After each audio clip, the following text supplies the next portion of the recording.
What happens when a humble black farmer, dismissed by a snobby auction house, turns the tables on their arrogance?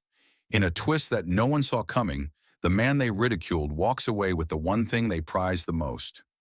Prejudice meets its match in this unforgettable story. Elijah Thompson was not your average farmer. A man in his early 40s, his days were spent tending to his fields. But his evenings were dedicated to a passion project that had consumed him for years, preserving and collecting rare artifacts tied to black culture and agricultural history. Respected in his rural community, Elijah's sharp business acumen and love for history often surprised those who underestimated him.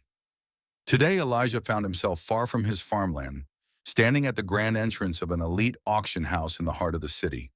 The venue, known for catering to the wealthy and powerful, buzzed with excitement as patrons dressed in designer suits and gowns prepared to bid on exclusive collections.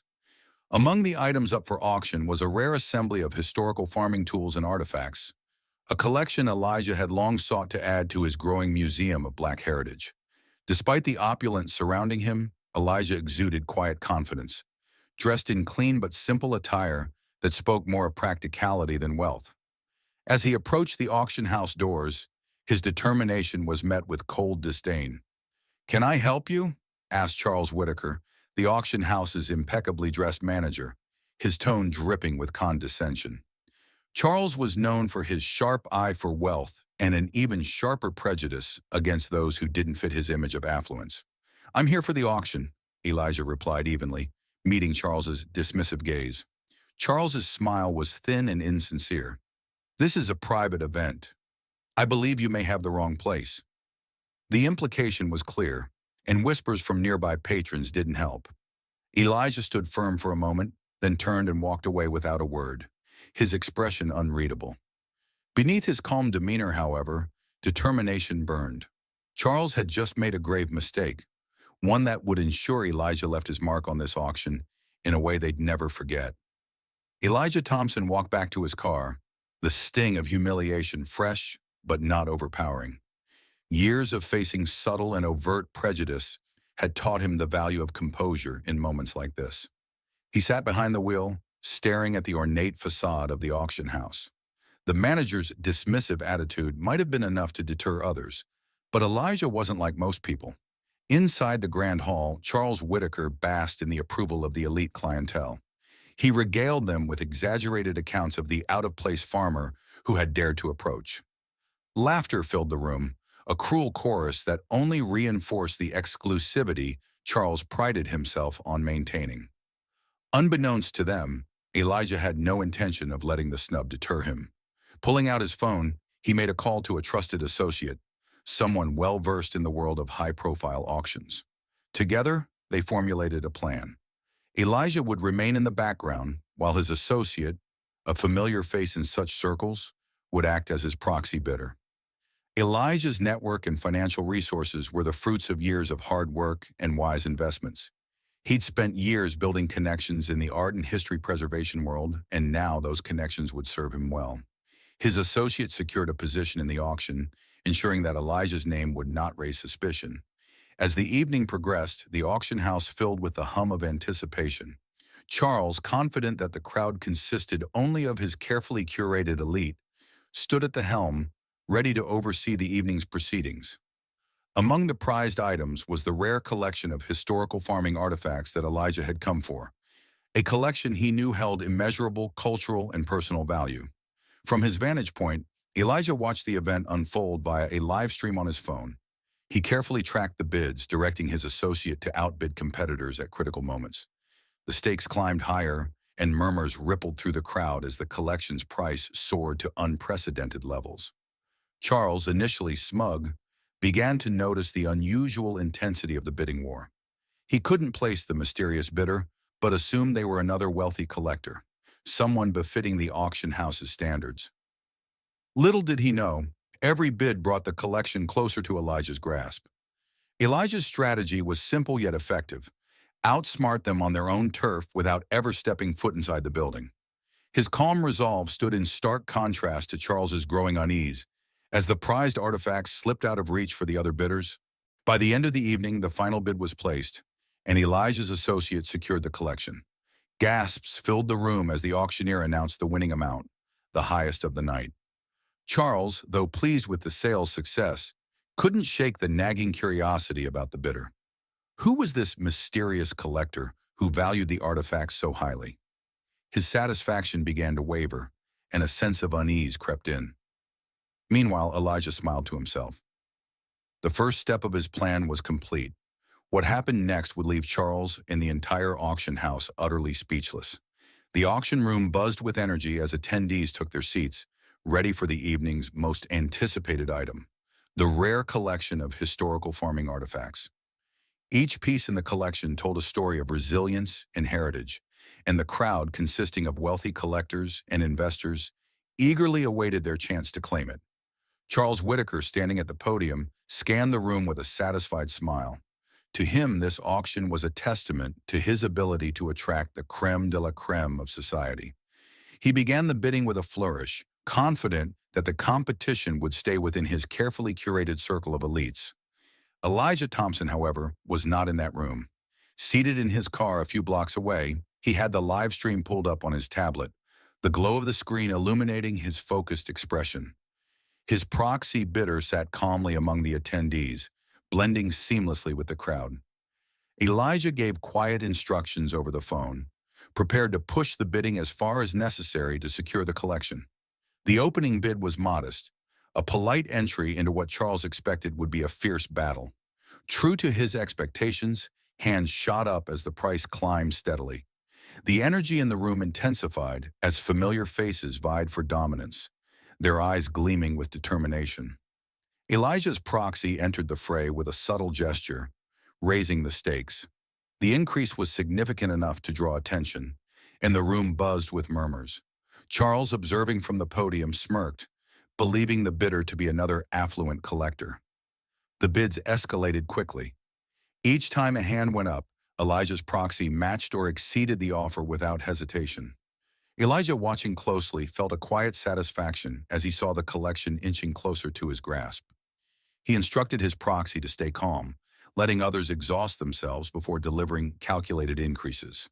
As the numbers climbed into unprecedented territory, the crowd grew tense. Bidders who had entered the competition with confidence began to falter, their enthusiasm giving way to caution. Gasps rippled through the room as the collection's value soared, leaving only a handful of determined individuals still in the game. Charles began to notice the pattern. Each time a bid was placed, it was almost immediately countered by the mysterious proxy. His curiosity turned to frustration as he realized he couldn't identify the person behind the aggressive strategy. Whispers filled the room. "Who is that bidder? Are they really prepared to spend this much?" The auction had become more than just a sale. It was now a spectacle. Elijah's proxy delivered another decisive bid, prompting audible gasps from the crowd. Charles's smug demeanor began to crack as he watched one wealthy collector after another bow out. He had expected the collection to fetch a high price, but this level of competition was beyond his calculations. Going once, going twice. The auctioneer's voice echoed through the room, drawing every eye to the podium. Before the final gavel struck, one last hand went up in a desperate attempt to reclaim the lead. Elijah's proxy didn't flinch, immediately raising the stakes again. The room fell silent. Charles's composure unraveled as he realized the collection was slipping out of reach for his regular clientele. His frustration was palpable, his eyes darting around the room, searching for the source of the bids. "Sold!" The gavel came down with a resounding thud, and the room erupted in murmurs. The final bid was astronomical, setting a record for the auction house. The tension broke into a wave of astonishment as attendees whispered amongst themselves, speculating about the identity of the mysterious buyer. Charles forced a smile, but his unease was evident. He congratulated the proxy bidder with measured politeness, but inside his mind raced. Who was this person? How had they managed to disrupt the carefully controlled narrative of the evening? Elijah leaned back in his seat, his lips curling into a satisfied smile. The collection was his, and the first phase of his plan was complete. The auction had served as a reminder that wealth and power didn't always come in predictable packages, a lesson Charles and his elite patrons were about to learn in the most humbling way. The night wasn't over yet, But Elijah had already made his presence felt without ever stepping foot inside the auction house. The final act, however, would ensure they never forgot his name. The crowd inside the auction house was still buzzing with speculation over the identity of the mysterious buyer. Charles Whitaker, standing at the podium, was visibly flustered as he tried to regain control of the evening. His usual air of superiority had been replaced by unease, the record-breaking bid having unsettled even his seasoned confidence. Just as the murmurs began to quiet, the grand doors of the auction house swung open. All eyes turned to see Elijah Thompson walking in with a calm, measured stride. His modest attire stood in stark contrast to the opulence surrounding him, but there was an undeniable presence about him that silenced the room. Charles's face turned pale.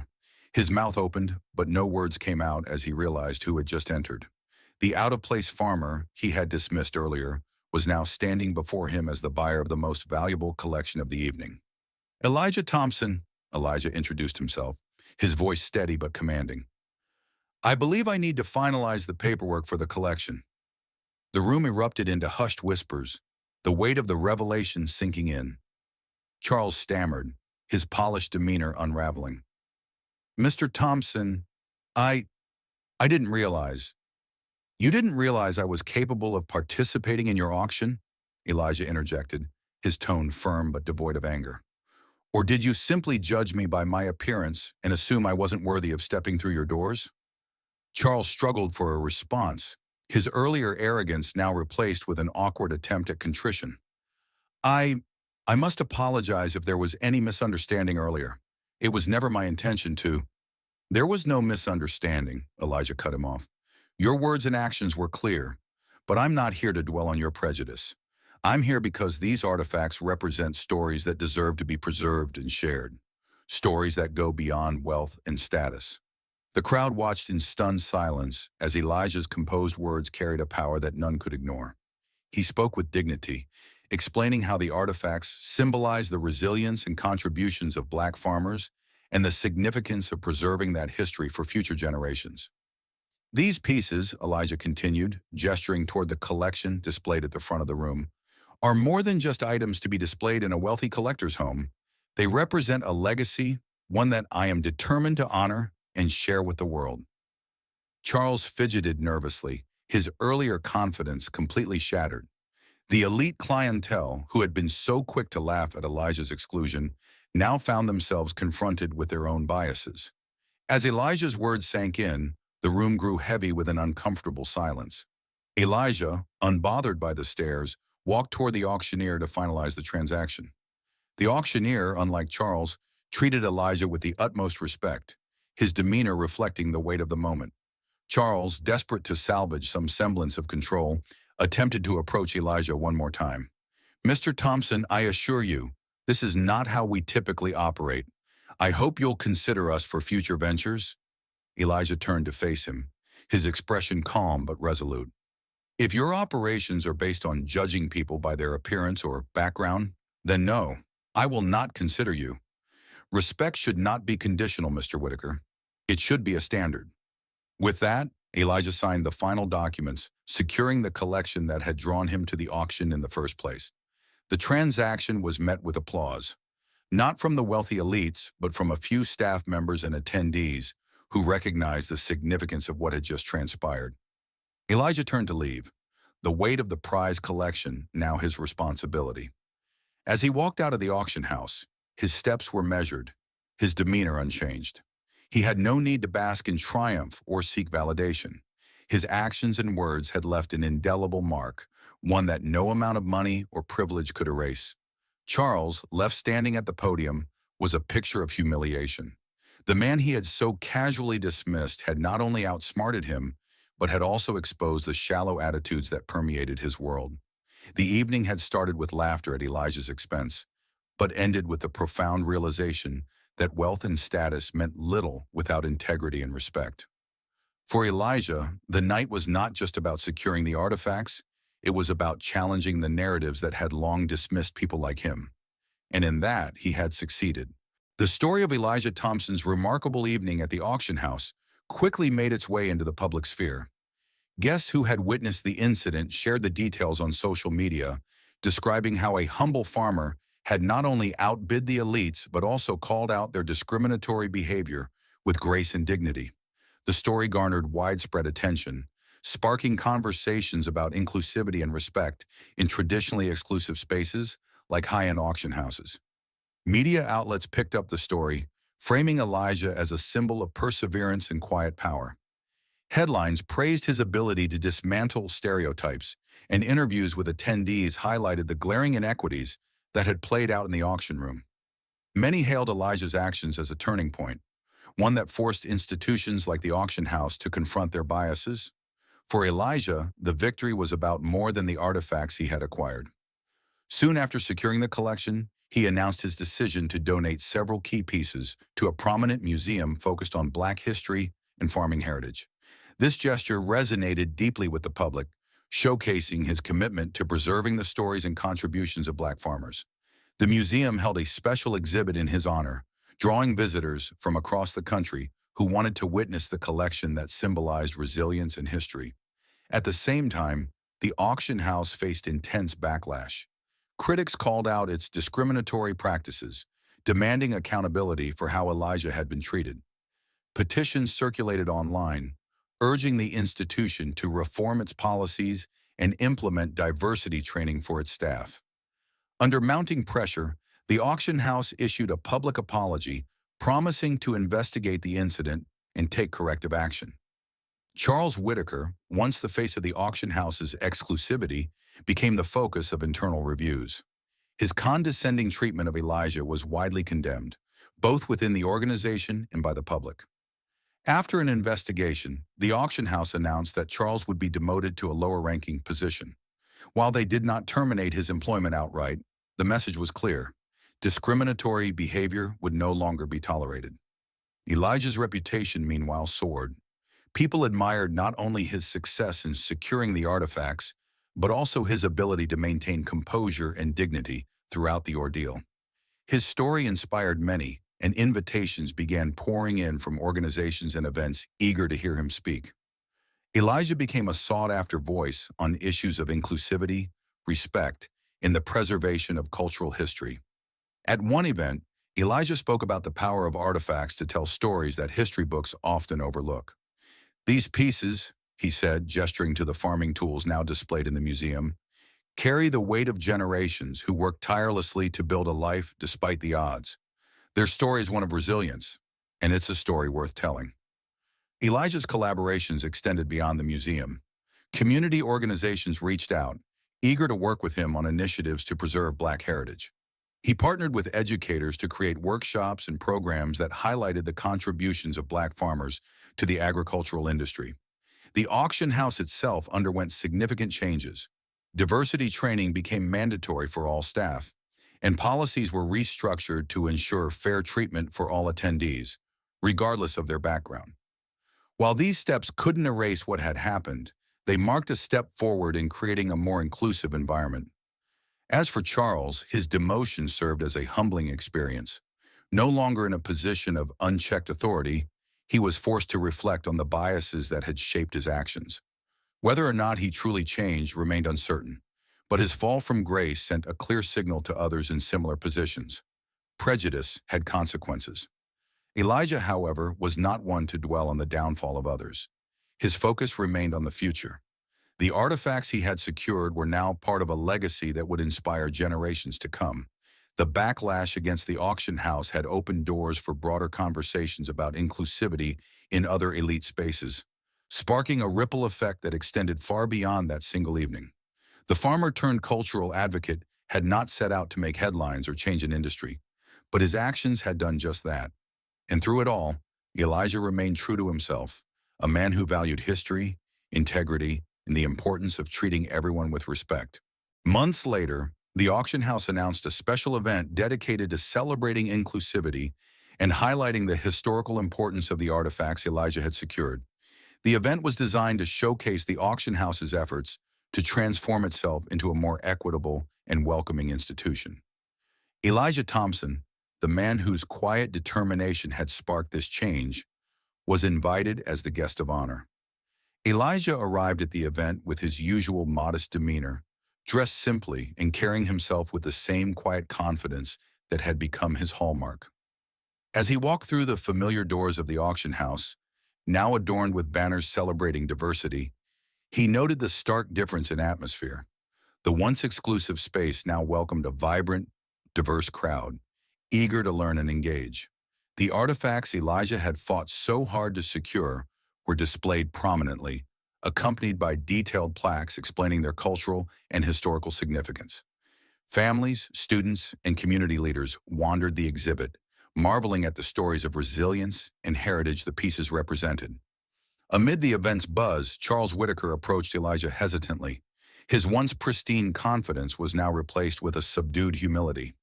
"Mr. Thompson," he began, his voice heavy with sincerity, "I want to apologize for how I treated you that day and for the assumptions I made. It was wrong, and I've spent a lot of time reflecting on that." Elijah regarded Charles thoughtfully before responding. "I appreciate your apology," he said calmly, "but change isn't just about words. It's about actions. What matters now is how you move forward, not just for yourself, but for others who come through these doors." Charles nodded, visibly moved. "I'm committed to doing better." As the event continued, Elijah found himself standing next to the artifacts that had once been the focus of such a dramatic evening. Around him, the room was filled with a diverse group of people, all eager to learn and appreciate the legacy these artifacts represented. The event marked a turning point, not just for the auction house, but for the broader community. Under Elijah's influence, the auction house had become a symbol of redemption and progress, proving that even the most rigid institutions could change with the right motivation. Elijah, ever humble, viewed the evening not as a personal victory, but as a testament to the enduring power of respect and perseverance.